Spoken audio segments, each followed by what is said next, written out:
Well, guys, I'm sure you may have heard this by now if you subscribe to Clownfish TV or the John Campa Show or other outlets that have talked about it. But it seems Amazon, mostly the Amazon Prime Video division, has been taken to court by a consumer.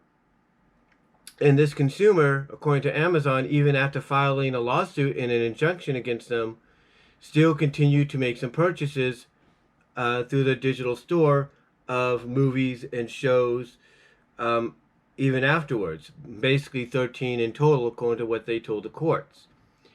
Now, you're wondering why this lady's doing this, in case you probably haven't heard.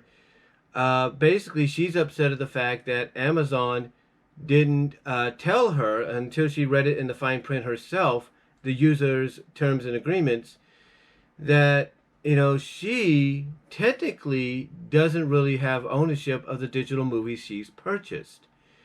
And Amazon has basically tried to come out and explain this to the courts and to this lady that basically, yeah, you used your money to purchase these movies digitally, but technically you don't really own them. And Amazon's trying to say in the defense that, yeah, technically you don't really own them because technically we don't really own them. And the reason being is because of a licensing agreement between movie studios. And all Amazon is a digital distributor of said movies. The same with other streaming services that are looked at the same way, like Vudu, once owned by Walmart, now owned by Fandango. Movies Anywhere, which is a overall distributor of digital movies to places like Vudu and Amazon Prime and whatnot. Places like iTunes, Apple, if you will, Google Play, and several others. PS4, the PlayStation 2 store, the Microsoft stores. You name it. They are basically streaming services that digitally distribute the movie to the consumer that buys it.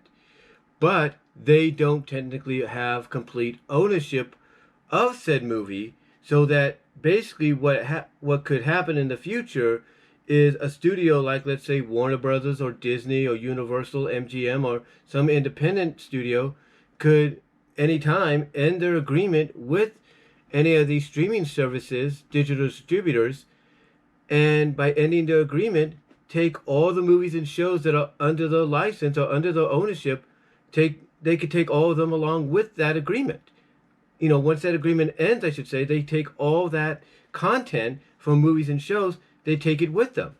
Even the movies and shows that you, the consumer, like I, used our money to purchase. Now, I can understand where this lady's coming from, because it's like, well, wait a minute. I'm using my own hard-earned money to, digitally purchase these movies. I'm either using my debit or credit card. I'm either using my Amazon store card, which I make payments on if I have to, or even a gift card somebody gave me, or I've saved on the side because I've added money to it. And you're telling me that even though I'm using my hard-earned money to make these digital purchases, that technically I don't have complete ownership. And I think the biggest question John Campa put up when he talked about this yesterday was, why even, well, he didn't technically say this, but he kind of pinpointed the fact of why even have a purchase button or purchase option next to the rental option of, for said movie, whether it's through Amazon or through Vudu or through whatever other streaming site, digital distributor that's out there. Why have that option if someone technically is only going to have a possible temporary ownership of said digital version of, whatever they purchase, either it's a movie or a show? What's the point? There isn't any. But again, Amazon is basically trying to say, look, we understand where this lady's coming from. We understand her anger, but she has to understand it's out of our hands. It's the same thing, like I said, with the other services like Vudu. If this lady was to do the same thing to Vudu, or someone was to do the same thing to Vudu, God willing they don't, if someone was to do that to Voodoo, then Voodoo would tell them the same thing. Hey, look, it's out of our hands. Just because you're suing us, because theologically, you're potentially seeing what could happen, to a purchase you've made, then guess what? There's nothing we could really do. It's out of our hands. And if you want to talk to somebody, you want to take it straight to the source, then talk to the studios. Don't, put the blame on us. Don't take us to court over something that's completely out of our hands. And you know what's funny? When you think about it, this kind of makes you understand now why a lot of these digital distributors, streaming sites like Amazon Prime and Vudu and many others have a download option.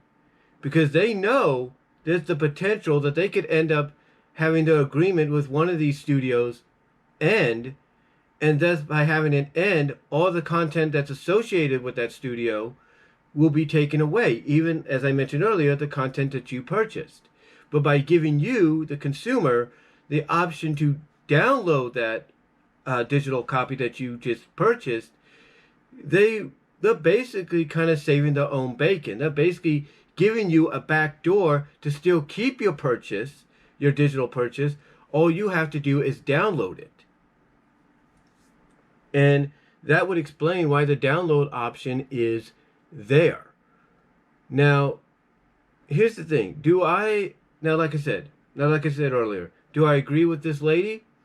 Well, I kind of see where she's coming from, but again, what all these digital distributors are trying to tell her is, look, it's out of our hands. There's nothing we can really do if a studio decides to pull the plug. Now, one thing that John Campa made clear, and I'm sure others like Clownfish TV made it clear, is that a lot of these digital distributors, these services, need to make their terms and agreements a lot clearer. They need to let people know that when you're purchasing a digital copy of a movie or a complete season or series of a show, that, yeah, you technically do own it, but it's only for a certain time. It's an indefinite certain time, but it's still, a certain time, because, at any time that digital copy you own could be gone because the studio could end their agreement with us. And I agree with that. I think they need to make that they need to make that fine print that's in there, or at least make that stipulation, if you will, the agreement, a lot clearer for the consumer. Now, here's the thing, though. Even though John Campa kind of saw things from both sides of the spectrum, he did agree that basically when you're telling somebody, even digitally, that they have the option to purchase something, buy something, you're telling them that they have the option to not only purchase it, use their own money to purchase and buy it, but you're telling them by doing so, they will have complete ownership of it. They can do whatever they want with it. One thing that John brought up was the physical version of movies. Like with this of course came with the digital code to get a digital version. But he said that even with movies, you slightly don't own a majority of it. Well, basically what he said is you own basically 90% of it. Well, he didn't really say that, but basically he pointed out that in a sense you own a majority of it, but there's that little part of it that you don't. And that little part comes in the form of the disc. And that the disc, even though you could put them in your Blu-ray player, your DVD player, or your Ultra Blu-ray player, that even though you could put them in there and watch the movie from them, or watch the movie courtesy of them, basically you can't do any more than that. Because if you try to make a copy of it through your computer or whatever, it won't allow you. And that's the part that's technically still owned by the studio. Basically, that's what I'm trying to say. Excuse me, hold on for a sec. That's basically still the part of the movie that's owned by the studio. basically it's that protection area on the movie, on the physical disc of the movie, preventing you basically from doing anything else with it, like copying it or, you know, cutting, editing out scenes here and there or whatever. Basically it's, there's that prevention. Like if I was to stick this movie into a Blu-ray rewritable disc drive and try to make a copy of it, I wouldn't be able to do that. Now, what's funny is in the past, when DVDs started to become the norm, become the big, new thing around the block, there was a lot of studios that had yet to protect their movies. And there were times that, because I had a DVD recorder, an Apex one, and an ILO later on, an ILO recorder, ILO. But because I had an Apex and then an ILO, I was able to basically take some Warner Brother films and MGM films, and I think even a few Universal films, believe it or not, and record them from one DVD to another. I would put the movie into the DVD player, and then I would put a blank disc into the DVD recorder and go from there. And I would have myself a copy of the movie. I mean, even though there might be like a few hiccups, like there'd be a little bit of air during the movie and everything, I would still have a copy. Now, over time, studios have become wise to this because, later on when I tried to do it with some Warner Brothers stuff or MGM stuff or Universal, I couldn't do it. It wouldn't let me do it. It would say copy protected. However, there are other examples of it still being possible, or at least it was possible at the time I did it. Now, as I showed you, and let me put this back for a second so I can show you.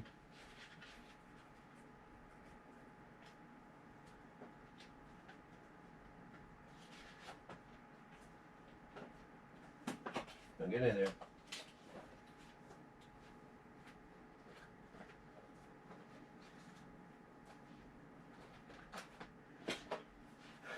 Now, as I showed you before, I have not one but two copies of the complete series of Sonic SatAM. This is the one that's known as my viewing copy. And this is the one that I used to make basically the fan-edited Doomsday Project movie. The one I've uploaded like twice already, once in 4K and in regular 480p.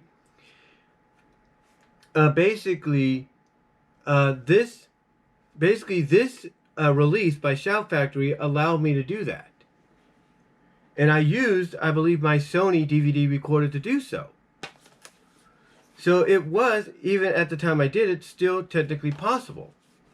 The point is, ladies and gentlemen,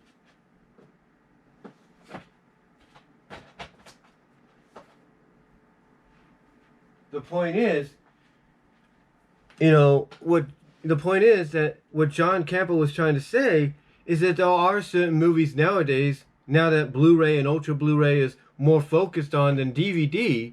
I mean, DVD is still a big thing, don't worry. I mean, you still have to pay like $15, $16 for a DVD version of a movie.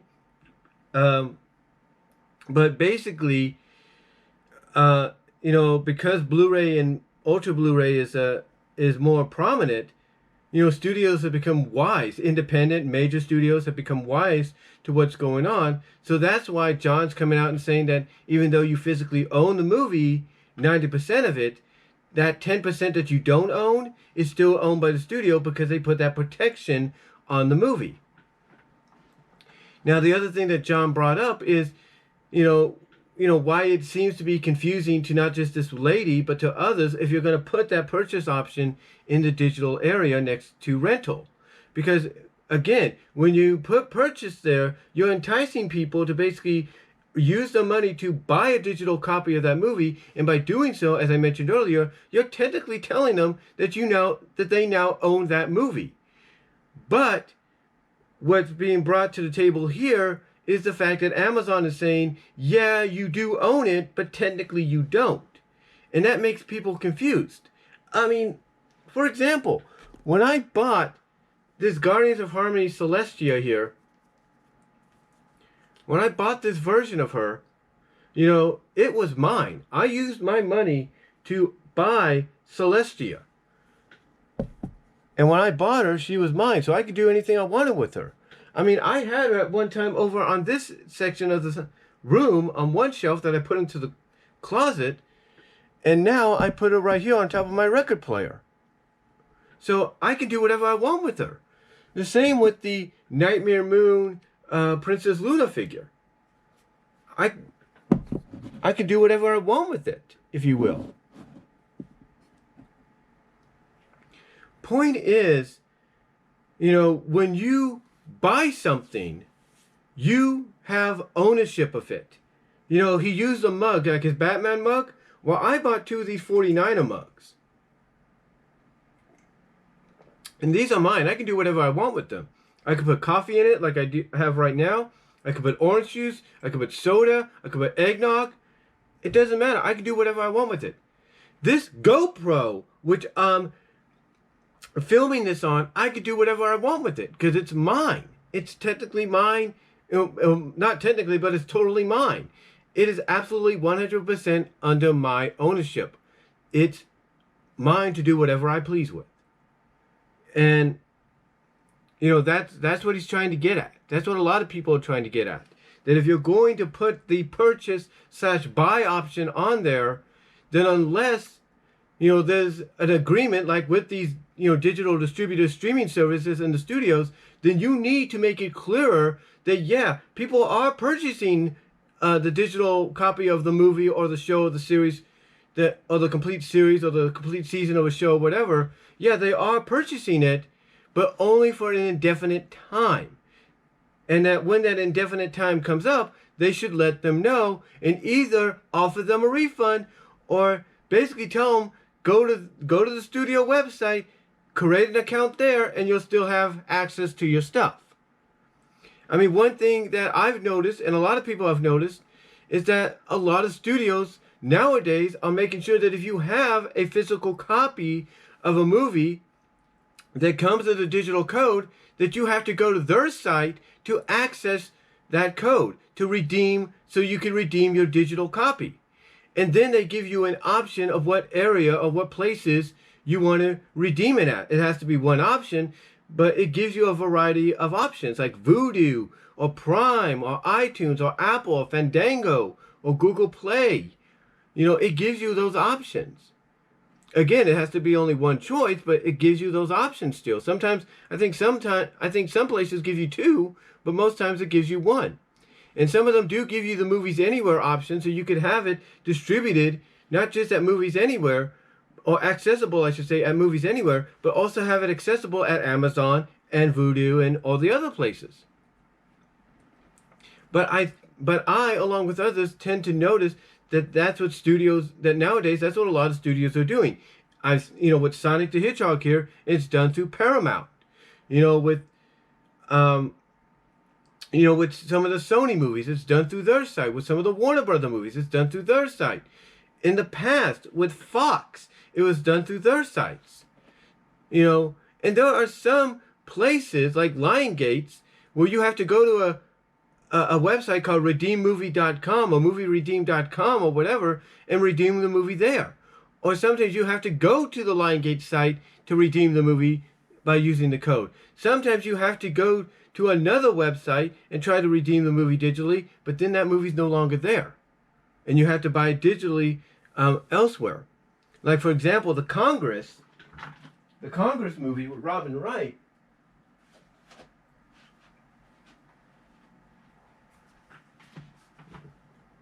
This movie here, you're supposed to go to Draft House Pictures to basically put in the code that comes with it.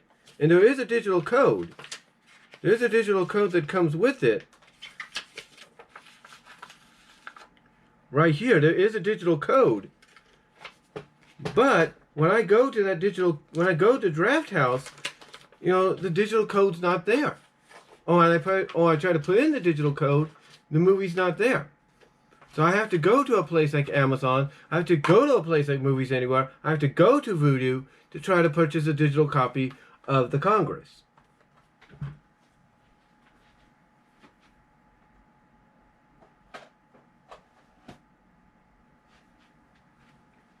the thing is, folks, you know, there are a lot of studios that are doing that nowadays. I mean, when I got the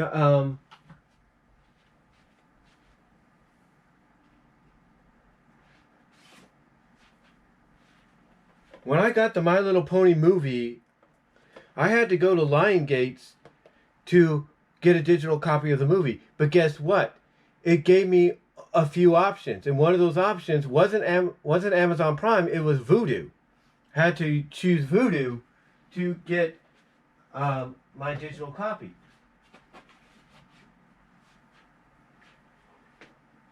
Again, I tend to notice that a lot of studios, along with others, are going that route. And the reason being is basically they're sending a message that I think Amazon is trying to send everybody else, including this lady.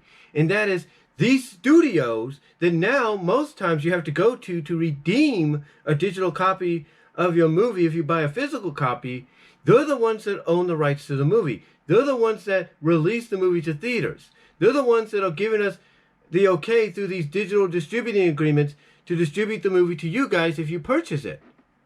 But they also, and this is what Amazon and other sites are trying to explain, but mostly Amazon to this lady, but they also, these studios, have the right to pull the plug on the agreement with us. And that means by pulling the plug, they take all the content that's associated with the studio along with them. So, again, do I kind of understand the anger from this lady? Absolutely. But if you're angry about it and you're disappointed, then why do you continuously purchase the movie or continuously purchase digital content from them if you're upset with them? You know, if you want to send a message, then don't continuously purchase, digital content from them. Don't do that. Don't do it at all. If you're like a customer that constantly does it on a daily or weekly basis, don't do it. That way you're sending a message in your own small way. It may not be a big message, but you're sending a message of, hey, I'm not going to tolerate this kind of hypocriticalness by you, unless you, tell us what's really going on, or unless you clear things up.